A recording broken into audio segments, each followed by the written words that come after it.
Alright, so this is the eye. We're going to go over the muscles first. So right here on top is called the superior rectus. This is the lateral rectus.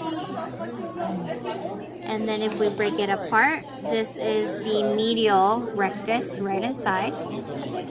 This one's the inferior rectus. Remember that rectus means straight muscle. Right here on top is it's called the superior oblique, and then if you look at it anteriorly, you can see the inferior oblique. And then going over the eye itself, this part is called the sclera. Right here in the front is called the cornea. If you see it, take it apart, you can see it. This is the cornea. And then if you grab the whole thing, this whole part right here is called the choroid.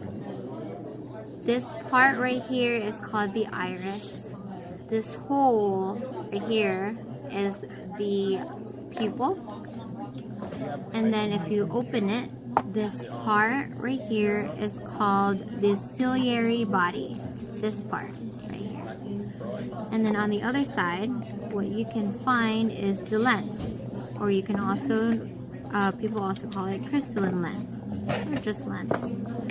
This part right here is called the vitreous chamber, or vitreous body.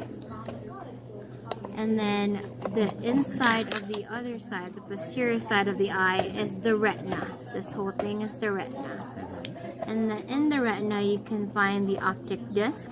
The optic disc is connected to the optic nerve, but we'll get back to that later. This part right here is the fovea centralis. So the optic nerve and the optic disc. Optic nerve, if we look closely and we put it back together, actually, this whole part right here is the optic nerve.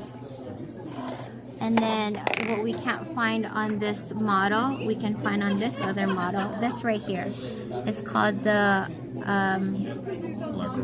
lacrimal gland. And this is also an identifier because it's always on the lateral side. So that means that this eye is specifically the right eye because it's on the lateral eye side. So lacrimal gland. Cool.